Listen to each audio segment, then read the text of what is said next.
and welcome to Fruitful Counselling, the podcast where we talk about everything counselling, therapy and mental health.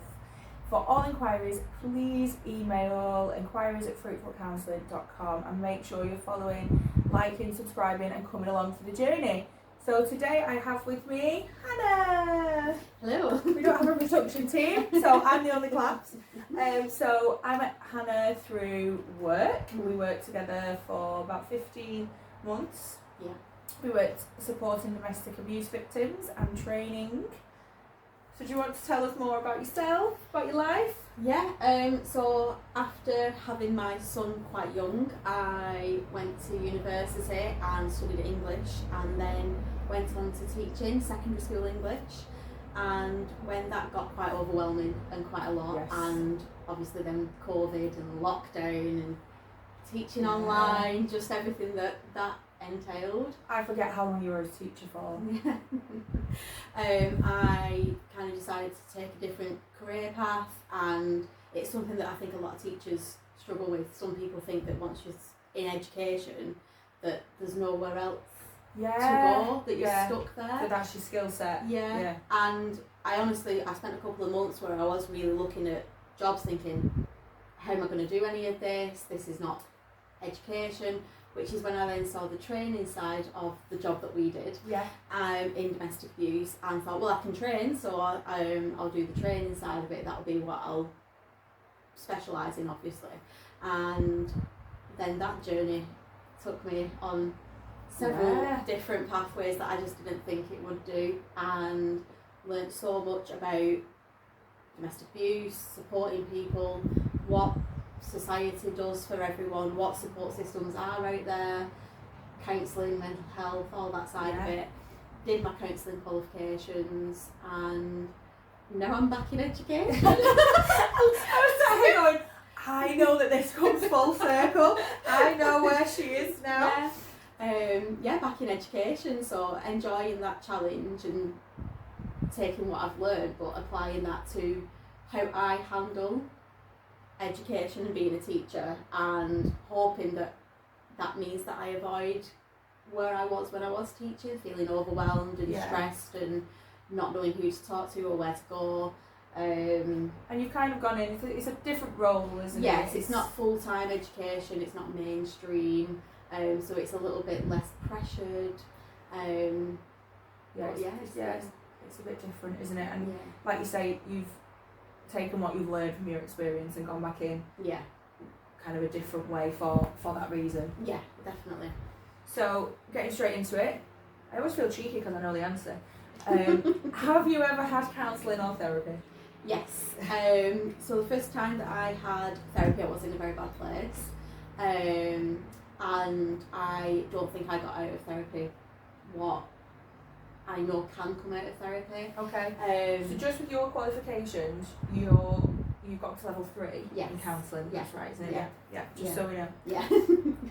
Yeah, not fully qualified. No, but I think you had an awareness of what, like you said there, what you could have got out of therapy. Yeah. Versus but not when I originally did it. So when I originally did it, I was still in education, so I was still working through a lot of other things. So I didn't know what to expect from therapy when I turned up. I didn't know what that would feel like, and as I said, I was in a quite bad place, so actually a lot of my sessions I wasn't being truthful. Right. Yeah, so there was a lot of stuff that she would be like, why are you feeling this way, or tell me how we've got here, and I'd almost make it palatable. Okay, so rather than being truthful, you'd kind of minimise. Yeah, absolutely. And try and take the edge off. Yeah, try and make it so that, again, I didn't know about not being judgmental. I didn't want to be judged for what had brought me there, so I was very much making it seem like, it's just, daily things rather than the actual stuff that was going on. Wow. So definitely didn't get out of it what I wanted, because how was she supposed to help me through anything when she didn't know it? And also what came to mind for me then was you didn't put into it what you wanted. Absolutely. In order, like if you think about a conveyor belt of anything, if you're not putting on what you want, you're not going to get the end. You're not going to get the end. It's just not going to work. I'm a bake a cake, but I'm not going to put in flour, sugar, eggs. And that's what's going through my mind, but you're not going to be the only one who does that by any means. And it's scary to open yourself up, especially when you are feeling so vulnerable. Yeah. To then trust a complete stranger with the good, the bad, the ugly. With holding that. Yeah. Carrying that. Can be really hard. I do think trust relationship building in the therapy room is massive. It's the biggest thing.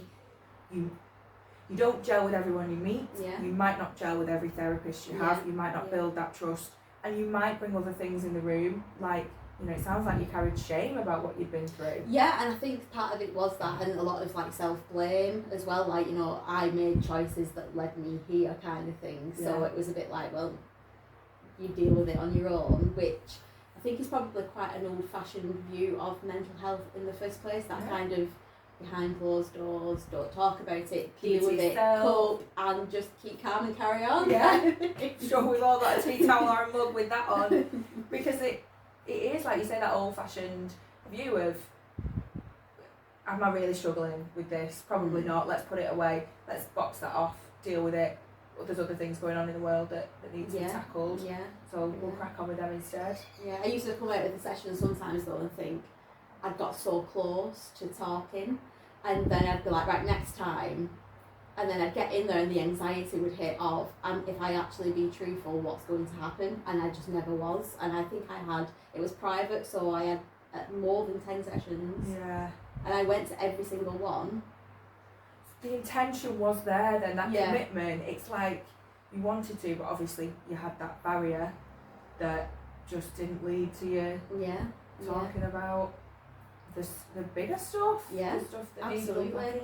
So then starting in the domestic abuse field, having to have check-ins, and I'm forgetting the word now for when you're a counsellor, and supervision. And having supervision and stuff like that, and having maybe a more experienced counsellor there, you're talking about this and you're talking about work, but I want to talk about you and your reaction to what's going on here. Why is this particular case, why is this particular client, these particular circumstances bringing something up for you? And I was like, in a much more safe place. I wasn't in a bad place myself. Yeah. And I built a relationship and a trust with my supervisor. Yeah. And it was like, oh, actually, I will tell you about all of this and unpack all of this. And that's when I realised, actually, that's what counselling and therapy is about. It's about what it can be. Yeah. Because the first thing that, when you said you didn't tell her, was it her? Yes, it was her, yes. Telling her everything, you didn't give her the bigger stuff. The first thing that came into my head was, where was the challenge? Where was the, okay, so you keep talking about work, what else is going on? Where was the dig? Where was the, because it is a counsellor's responsibility as well. Yeah. To get to that stuff. Yeah, probing. Yeah, absolutely. There wasn't any of that. That didn't happen. Now, looking back, she was probably as young as I was. I don't know how experienced she was. Not to say, but then I maybe she realised that I wasn't ready, so she just let me go with whatever I wanted to. Yeah, it's hard, isn't it? Because I always think that with counselling, I don't like the age thing, because I think, life experience is valuable, but actually, if you've gone through the training and you've got the skills. Yeah, absolutely. No, you're right, yeah. But there was something there that you didn't get to it. There was, you know, maybe it was the relationship, maybe it was their experience, because I know the supervisor you're talking about, she trained later in life as a counsellor. So her years, she's not been doing it, you know, for 20, 30 years, but she was very good at her job. Yeah. She's very good. I mean, she's still counselling, I imagine. She's not quit in the last 6 months. She's very good at getting you to that point of trust where you tell her everything. Yeah. She knew my whole life within the first supervision session. Oh, absolutely. Picked up on whether it was body language or the way we were saying things to be able to go, I don't think that what you're talking about is actually what you mean. What you're communicating to me. Yeah. I also think as well, when you work in domestic abuse, you have to look for the minimising. So you become aware of when you have minimised things in life. Absolutely. It's part of the job, isn't it? Of finding out. I think there might be more going on there. I need to dig. Yeah, it became our putting job, on your didn't it? investigator hat. And I think through that work, that self-recognition of this person's doing it, it's similar. Yeah. It's similar to what I do, and that self-awareness through just doing the job and having the supervision, but also then going on the counselling courses. Now, obviously, you don't go on a counselling course to be counselled. Yeah. You go because you want to be a counsellor, but it led to that self-discovery, that self-awareness. All part of the journey. Yeah. So self-awareness is such a big part of it, and you do so much work on it. So I think, you're right to say that the course would have taken you on that journey. Yeah. And then your next experience of counselling would have been different. Yeah, definitely. I think naturally that's going to happen absolutely, anyway. Yeah. Absolutely. And you never know, and it's the same when you sit down with a friend. You could go to talk to a friend about something, and then when you're actually in that safe place, something else completely comes up. Once that safe space created, we know it from the office at work. Yeah. We created a safe space for our little team. Yeah. And this takes me on to my next question, quite nicely, of kind of what is your support network? What gets you through?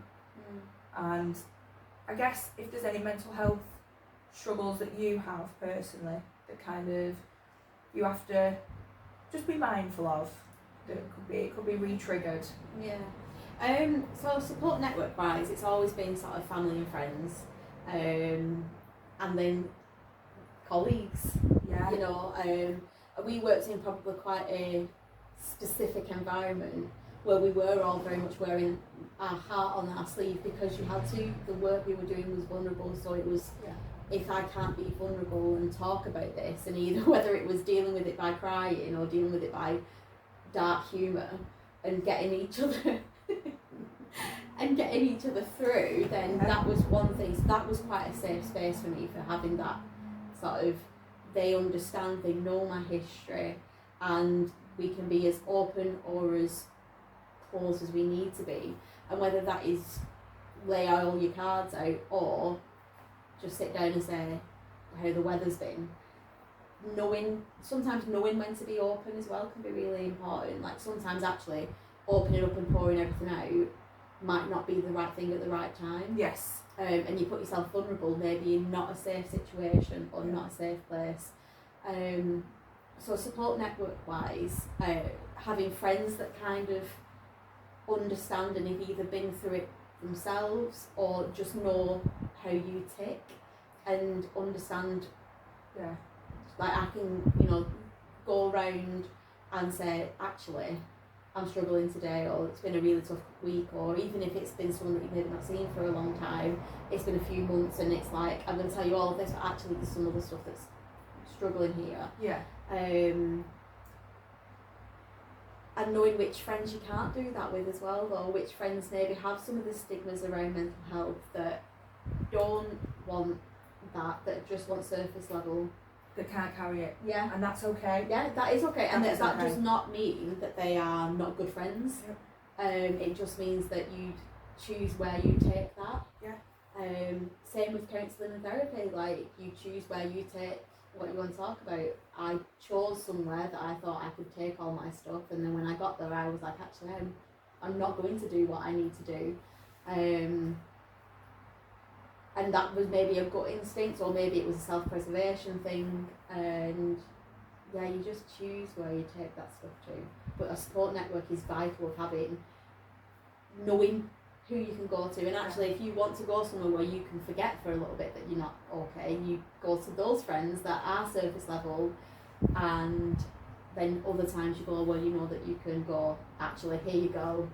Yeah. Here's all of just this. to share. And they go, okay, this, let me hold this and help you with it. Yeah. Well, just sit with. I always say, like, I have friends that sit with me in the darkness. Yeah. I have friends who want to give advice, who want to fix, but I have friends who are like, what do you want to do? And that's what my partner says. It doesn't matter what I'm bringing. He's like, what do you need? What do you want? And he just brings it back to me. And that's what counselling is like. It's person-centred. It brings it back to you. And I think that's the right way. That's the way I like my weight to be carried. Yeah. So we throw it back at me because it's mine. I'm not great with advice. Because it is cheap. It is, and I think you can say, I don't want advice, but I do want to get this off my chest. And I try to say, do you want advice, or are you just telling me? Yeah. Because and it's a good way to handle your conversation, because sometimes, you know, if someone comes at you then with all these solutions, if you're already feeling overwhelmed, people have tried them. Yeah. People have generally tried a lot of things. I certainly have before I take things to anywhere, because I hold things quite close to my chest. Yeah, usually you go in taking it because you've done everything else you can to deal with it first on your own. And actually it's like, I'm feeling overwhelmed and everything I've tried hasn't worked. Yeah, and unless you're going to be really outside the box, there's no point. Curveballing. Yeah. Then just listen. There's probably no advice to be given here. So do you have a mental health kind of, I don't know if trigger's the right word, is there anything like that for you, anything? So historically, a lot of anxiety and depression, and usually not knowing until I'm really dug in. More recently, as I've worked through things and got myself to a place where I kind of don't have any outside influence, you know, I've got my own routine, my own pattern, so it tends to not be depression so much as maybe a little bit of anxiety that creeps in. And usually that is when my routine has been altered. And that can be something as simple as I knew what I was going to do today, and then my son rings me and says, here's 10 things I'm going to do today. It's like, that wasn't the plan. 10 things against the plan that I'm choosing to do today, Mum. So that kind of can, and I can recognise in myself, like what's just happened, where I said, I'm just going to go and have some fresh air for a minute before we start talking, because I can recognise in myself that has made me anxious. And through no fault of my son's, he's, you know, he's a teenager. He's a kid, he's just doing his thing, and what teenager has a routine and a set plan for what the day is going to look like? No one. The depression side of it comes in unexpectedly, and I often can't find what the trigger is for it. It often seems to just suddenly, I think, actually I'm feeling quite low, and I don't realise how long it's taken for me to get there, and that's usually when I go, something needs to change, and that's usually when I then reach out. So I will have had maybe quite a regular couple of weeks, a regular couple of months, and suddenly I find myself feeling quite low. Maybe spending a little bit more time in bed, maybe not being as socially active as I want to be, and I choose when I'm socially active anyway. And then thinking, well, I don't know why I'm feeling this way, but now I need to go right, and I'll reach out to people, and thankfully people then are like, yep, come round, let's go and do things, and that tends to pull me out of it. So you're reaching out because for that pull out, that's kind of why you're reaching out. Definitely. So not necessarily reaching out to explore. No, the probably reasoning. no. Even myself, when I'm feeling that way, I will kind of try and go backwards and look at what's happened over the last few weeks, months, what's changed, and sometimes there isn't. Sometimes it just is that way. Hormones as well. Well, I was just going to say, and I hate to blame it on hormones, because I hate to think that, oh, this is a female issue, because it's not. But then men have hormones. Exactly. So I think sometimes you can just find that maybe that there is a little bit of it where you have become overwhelmed by to-do lists and tasks and things. So most recently it has just been the change of job. So I think the last time I felt low was the change of job, and it was realising actually I loved the job that I did. I loved the people I worked with. I've grown and learned so much, and leaving that felt quite unsafe. So knowing that safe space that I had created for myself, that was an escape in its own way, was not going to be there anymore. That was quite unsettling. And it was reaching out to people, going out for tea, meeting up with you, meeting up with friends, going out and just getting out of the slump that I would have put myself in. And then it meant that I started the new job fresh-faced and ready to go, rather than anxiety-riddled. we're all so different. Yeah. We're all so different, and I've done a lot of work of my time with trying to be quite comfortable in my own company. Yeah. And actually being quite comfortable with my own voice. My own voice, she's nasty. I was going to say, I'm hilarious. She's awful. She's quite funny. If she's in a sassy mood, she's hilarious. Yeah. From having myself and also the work we've done. Yeah. I think sometimes we get used to the adrenaline of being in a tough time, and actually just being aware that when it all does calm down, of maybe thinking about cry. Don't cry on me. The chaos and peace thing. That my catchphrase is that it's either chaos or it's peace, and sometimes we're a bit addicted to both of them. I think we become addicted to the chaos. And it's familiar, isn't it? It's so familiar, and if you've always lived in survival mode, when that then goes away, sometimes people then slump and they then feel guilty because they're thinking I should feel better now because it's all that stress has gone away, and actually it's the lack of it.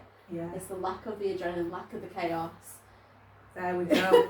bit of counselling. Bit of psychoanalysis for you all. You are right, and do you know what it is? I think I've spent time. We are on the hottest day of the world. Yes. Of the world? Of the world. We are at the hottest day, one of the hottest days of the year. The windows are open. We're not in the official podcast room because it's a tin room and we would melt today. So we've got a change of location and some motorbikes in the background. Apologies. And a fan pointing right out. I just keep adjusting your hair everywhere. I feel really bad. Sticking to my lip gloss. Here's the chaos. This is what I wanted. Yeah. I'd gone through some tumultuous times. I then was in this period of actually everything started out and it's peaceful, and I couldn't then, there was something missing, so I went pure chaos and went full big red self-destruct and was like, let's do toxic behaviour. Let's make bad life choices. And that's what I did, and it felt safer to me to be constantly riddled with adrenaline and anxiety than to be sat at home in the peace and the quiet and the dark learning about myself. So actually I threw myself into bad situations, and then unsurprisingly to anybody ended up very poorly. Probably the worst I'd ever felt after even all the thing I'd been through, which was terrible. The situation I'd put myself in was then the bit that I couldn't get myself out of, which is then when I ended up on medication, when I ended up in therapy myself, because I'd hit rock bottom, and instead of thinking, right, how do I build up, because here's the piece, I've hit the ground, I went, let's tunnel. Let's tunnel. Let's see how far we can mine this. Yeah, if we're going down, let's go all the way. Let's take the reins and be the master of our own chaos. Yeah. And I didn't sit in the peace and let it feel uncomfortable and come to terms with that, whereas now I'm quite comfortable in my own company, quite comfortable with my own thoughts. I often think of you when I'm trying to chill because I know that you've created that peace for yourself, and I know that if anyone was to come into your life, they would have to tick all the boxes, because why should you compromise when you've made such peace in your own life? And I think, what would Hannah do? I don't know if that is a good motto to live by. What would Hannah do? And then maybe slightly do the opposite. No. Curveball it a little bit. But I do, when we worked together with domestic abuse, I will admit I didn't realise how heavy I was carrying it until leaving. Yeah. I don't think it's something I could work in for 20 years. People do that. They're there. We've met them. Yeah. It's something I wouldn't say I'd never work in again, because I think that's a lie. Yeah. And counselling victims of domestic abuse is an absolute passion of mine. Yes. Being an advocate is quite different. Yeah.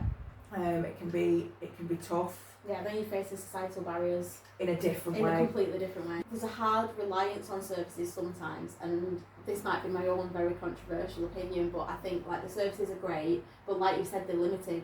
And they only last for so long, so there needs to be some work done on self-reliance, and maybe having the self-awareness, and that's a journey of, I'm still struggling with this, and is it that I need to go and get more support, or what is it that I didn't recognise at the time, the toxic behaviour I put myself into.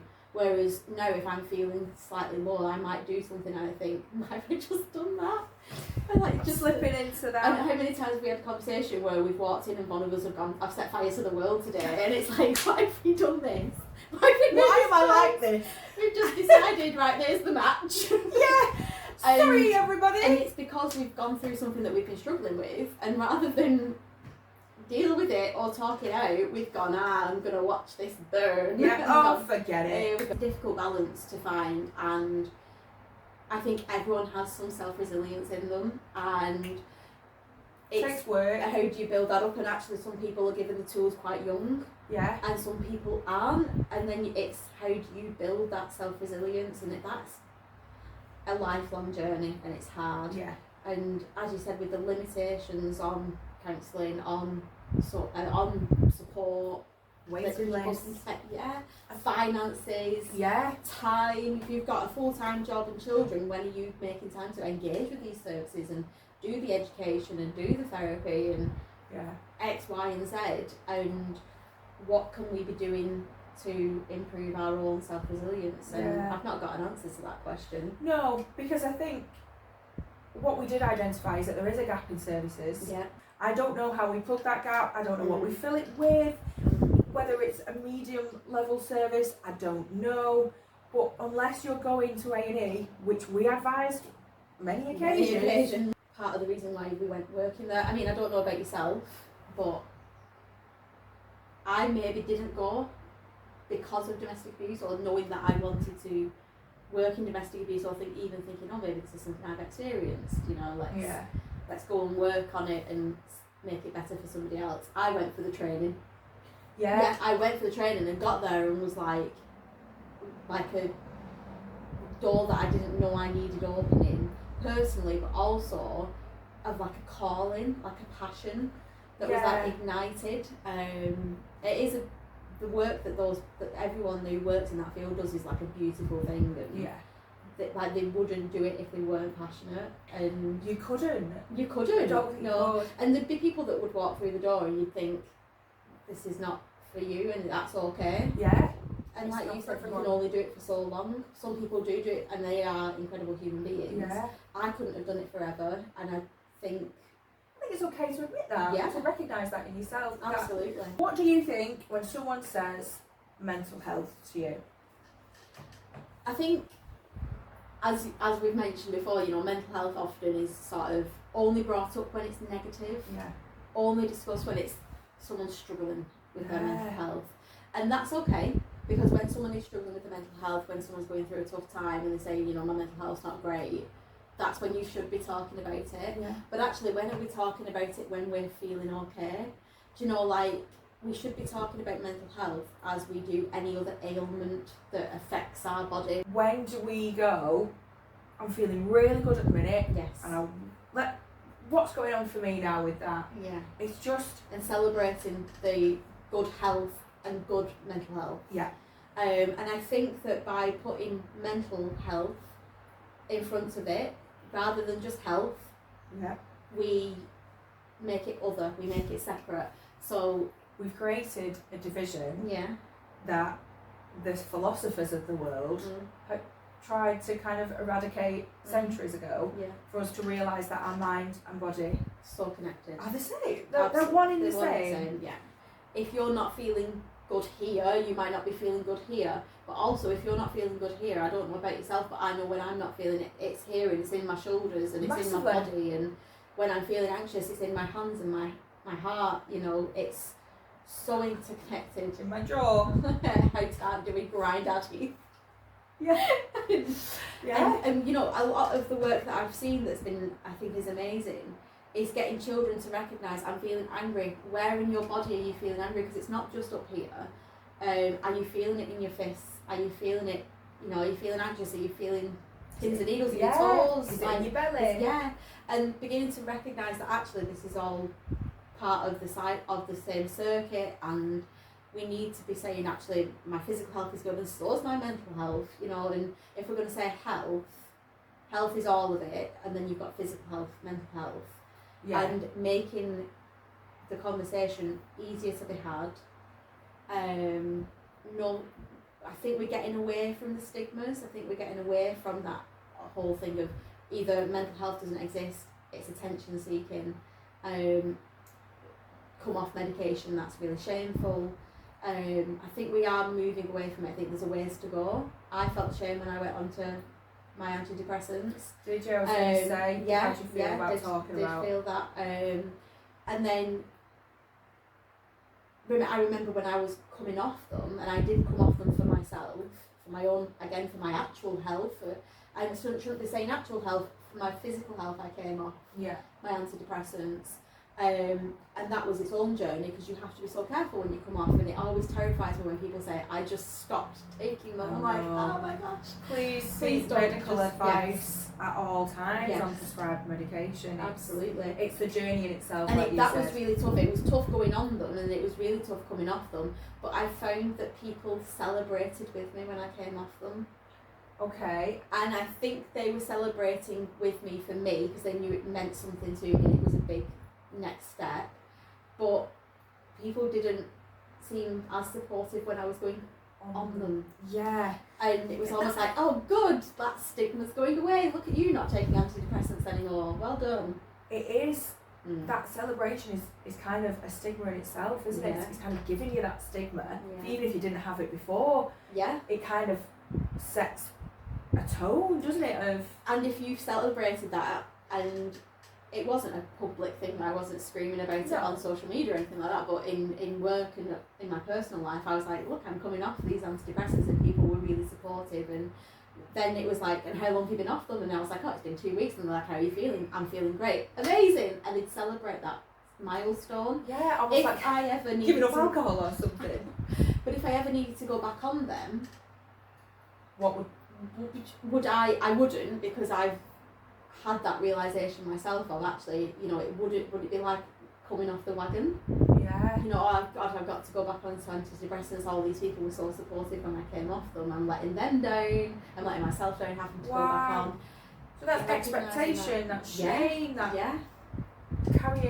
you're carrying all that for other people. Yeah. And it sounded like you had it initially when you were telling everyone, I'm coming off them. Yeah, and I think for me there was it was a dual thing of I came off my antidepressants and I stopped smoking. Yeah. And so like the journey was very tied in. Yeah. So I will say that I reckon a lot of people were supporting my quitting smoking and that side of things as well. And it's important that I recognise in myself if I ever did need to go back that way, and I'm saying back as if it is a step back. Yeah. If I ever needed to go on them again, then that's not a weakness or a failing of steps I've made forward. Yeah. And I reckon that there is still a stigma around just being on antidepressants in general, anti-anxiety, anything like that. And sometimes we're on them and it's not even because we've got low mental health. It could be because we've got issues with our hormones. It could be because we've got issues with our skin. You know, different things. You know, people are on it for different reasons, and it just needs to be fine. Yeah. Like we would take a paracetamol, like we would take an inflammatory or I don't know what I was looking for when you've got an infection. Antibiotics. Yeah, if you've got a chest infection, you take an antibiotic and no one goes, oh, have you stopped taking them? Well done. I'm more likely to be like, what do you mean you've stopped taking your antibiotic? You've not finished the course. Yeah. So that needs to be that, and I don't know how we go from there. I think we are moving there. It's kind of that societal acceptance that that's what someone needs. Yes. And they need that. And the more you speak to people who've been on them, the positives that they had from that, like I needed it, there wasn't another way out at that time. That's what I needed to get me to the next point. And it sounds as though I've asked something quite judgmental for them to get that response, but it would just be an open conversation, either in the therapy room or as an advocate, where people, you know, I went on them, you might just be in a general conversation about mental health. This was my experience with medication, but I couldn't have got out of that time in my life without that support, without that shift. Yeah, and I've just had this like epitome of while you were talking then of when I first went to therapy, I wasn't on antidepressants. Okay. I wasn't taking my sertraline. Yeah. And then when I went to work in the domestic abuse field and I was having the supervision where I felt I could be more open and stuff like that, I was taking the antidepressants. So actually, it released something in me that actually the overwhelming feelings that I were feeling were not as overwhelming, so I could then deal with them. Yeah. So I'm not saying that you have to be on antidepressants to have successful therapy. Absolutely not. But it just brings you to a neutral ground where you can build up. Yeah, well, that's what it did for you. Yeah, that's what it did for me. Yeah, that's what it brought for you. It enabled you to maybe, for things to rejig a little bit mentally, for you to access the stuff that you felt you wanted to bring to the therapy room. Yeah. And it could have been that stuff was in the way and you couldn't get there. You know, that it was just too heavy at that time. But like you touched on before, we did notice, and I want to be really careful how I said this, that there can be that over-reliance on other. And it's something that we've got to be careful, because the support is there for a reason, and yes, you should access it. Yes, look what's out there. There isn't enough advertising for what's out there. No, there's not. People don't know where to turn to. You are within your rights to go and explore that. I encourage it. But getting to that step of wanting help, of seeking that support, that's a moment in time in itself, isn't it? You are relying on yourself to go and seek that support. And some people just don't want to, or they're not there yet, they're not ready. But I think we have an idea in our head, and some things are other. Yeah. Solicitors for me were other. It's even as simple as call the police. Yeah. That is other to you. If you've had no, and hopefully most people will never have dealings with the police, and therefore that can be, and it is a leap of faith. All of it is a leap of faith. Yeah. And if you're already feeling that you're on ground, how are you jumping? Yeah. It's so hard. And yeah, I think there isn't as much advertisement, and part of that is because they want to be subtle so that they don't get a stigma. Yeah. People don't throw around the name of a charity or the name of a counselling service, and then people go, oh, do you need them? Do you know, like, oh, you're using them, then they know what's going on for you, and that then is opening a door for you having to either talk about your problems or losing somebody because you have gone to a service, and the shame that just comes.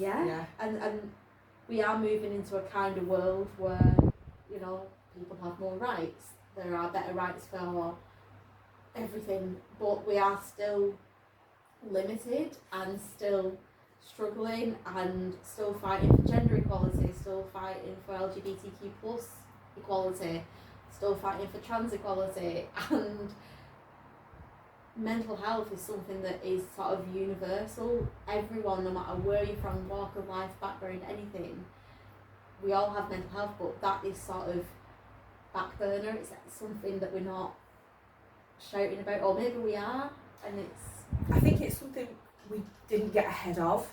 Now more than ever, it's talking about it, it's opening up about it, and it's also getting support for it. Yeah. You might never go and get support off the back of listening to this, but what you might do is talk to a friend about it and just realise that you're not alone. I shared a post today, which will now be weeks ago, which was about Martin Shaw, and he said that, I want to say, suicidal ideation is like a cancer, and both can be preventable. That is obviously a very short form of what he said. What he actually said. Yes, he lost his mum and his mum, his wife and his daughter, and I think it's really important to recognise suicidal ideation as something that not something other, not something that we can't talk about. Yeah. because you cannot make someone think of suicide by asking them if they're thinking of suicide. They're not gonna, if someone's really down and you need to ask that question of, are you thinking of taking your own life? They're going to answer that with how they're feeling. They're not going to go, oh, well, Hannah thinks I should take my own life because she asked me. No. They're going to go, no. Hannah thinks I'm in a really bad place because of the way I'm feeling and the way I'm showing up to the world. Yeah. Actually, what is going on for me? That's how any question questions are received. Yeah, and it's being comfortable asking those questions as well, but that's really hard. It takes time. You also don't want people to, and we should be asking those questions of people. If you think someone is struggling, finding out how far down they've gone and how much they need is going to be really important. And sometimes it's putting the difficult conversation out there and asking the difficult question,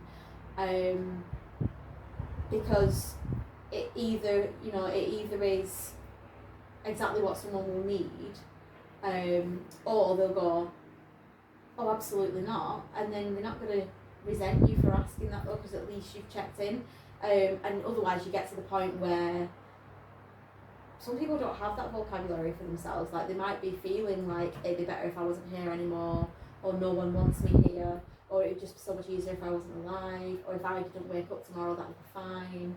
They're not thinking, oh, I really want to commit suicide, or I'm feeling suicidal. Some people might be actually using the word suicide in their own head, but I don't imagine a lot of people having that in a dialogue, their language, using the word suicide. I think often it's this, people would be better off if I'm not around, I'm a burden. Yeah.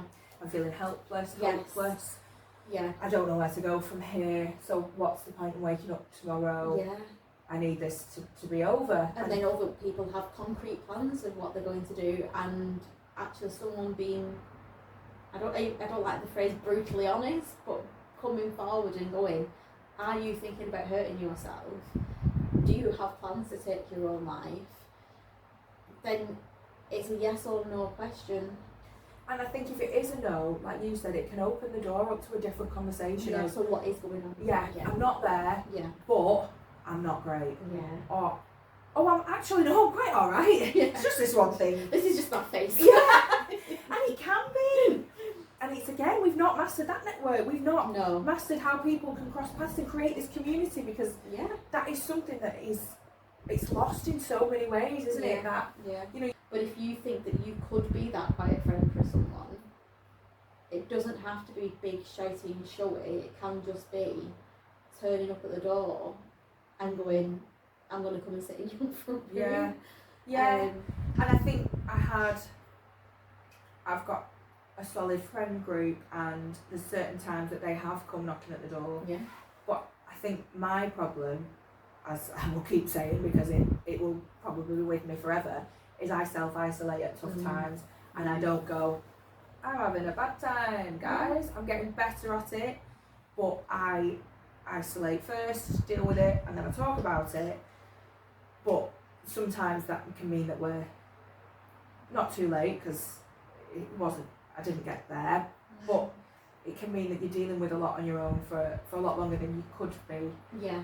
And I think me and my ex was together, I always forget, I think it was 8 years before we had Oscar, and he'd always pretty much worked away. I want to say a year in. So I'd been on my own and had my own company for a long time. I was very comfortable in it. I had my own routine. Yeah. Went to the gym most nights with my brother. Never really said anything. Might go and see my friends the odd night in the week, but people had already started their families. They didn't need me going around. Yeah. So I had my books. I did what I did, and I never particularly struggled with that element. So when a baby came along, it possibly just looked like I had company all of a sudden. Yeah. That's great. She's now got something to play with. She's got someone to entertain her. Yeah. She's got something to keep her busy. Yeah. Instead of, I had one friend she's now a midwife, so she really recognised it. And apparently the conversation went to her husband, is now the time. She needs me now. And she just drove round, and she was like, there's no for an answer this time. And I think I'd already turned her down once. It was, no, I'm coming now. Yeah. And it does make It does. It does make a difference. And it's so hard because we can't rely on people to do that. No. And some people aren't lucky that they might not have that, and that's when the services are going to be so more vital. And it's kind of a thing that I genuinely try and do better at being like, I'm just going to check in. Yeah. And if you ignore this message, that's fine, because I'll still message you in another week's time. Yeah. Or maybe I know when a friend isn't doing so great, and I'm like, no, I am going to go around and knock on that door. And then other times where you think actually they don't want to be disturbed, so you don't go around. And it's difficult. It's so hard, isn't it? Because you are, and I would rather be a nuisance. Yeah, I'd rather be turned away at the door. I'd rather be turned away at the door. Yeah. I think, is it Roman Kemp who says, ask it, are you okay, and then ask it again? Yeah. And it's that, are you really okay? Yeah. And I can't remember who it is who said it, but there was this thing that went around, I think maybe during COVID, but it might have been just after.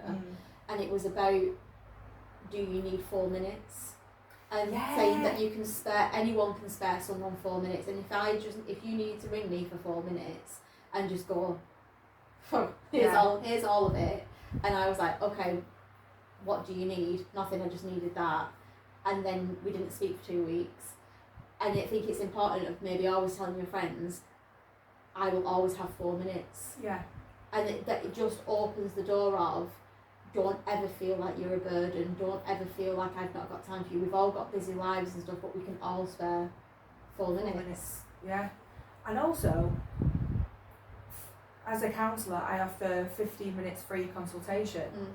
So it could be that someone just needs to air their problems to someone, to go, this is kind of what I want to bring. Therapy, private therapy is expensive. I'm not going to say that I'm as cheap as I physically can be. Yeah. But there's a business side to things as well. Like there is to everything. Yeah. But that 15-minute consultation, if they can't then explore therapy, it's signposting. Yeah. Okay, I might not be right, but if you tried X, Y, and Z, let's look where else. And that 15 minutes, how many people rang the domestic abuse service and said, I don't know if this is for me, I don't know if I'm right, I think other people need help more than me. Daily? Nearly every call. Oh, yeah. And actually that 15 minutes might be you reassuring them that they've found the right place. And that they're worthy. Yeah, that you deserve that worthy support. Of this space and this time for yourself. Take it. Yeah. If you can and if you want it, then yeah. Everyone deserves it. Yeah. And it is that, and it's a shame it's not more readily available. Yeah. I would have it as a career in a different way if it was viable and it existed. Yeah. But it's not there yet. And it doesn't have to just be for when you're in a bad time. No, it doesn't. No, you can go, like, I've been curious, and maybe it's something that I might explore in the next 12 months.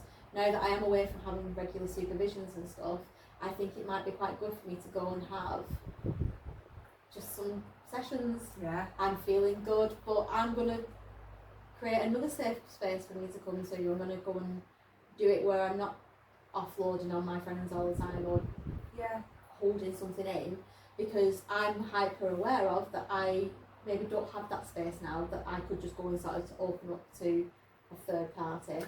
Yeah, so, in the sense of supervision and work and work so maybe changing. Finding somewhere and having the benefit of being in a good place that I can actually go and trial, and if that person isn't right for me, I don't have to stay.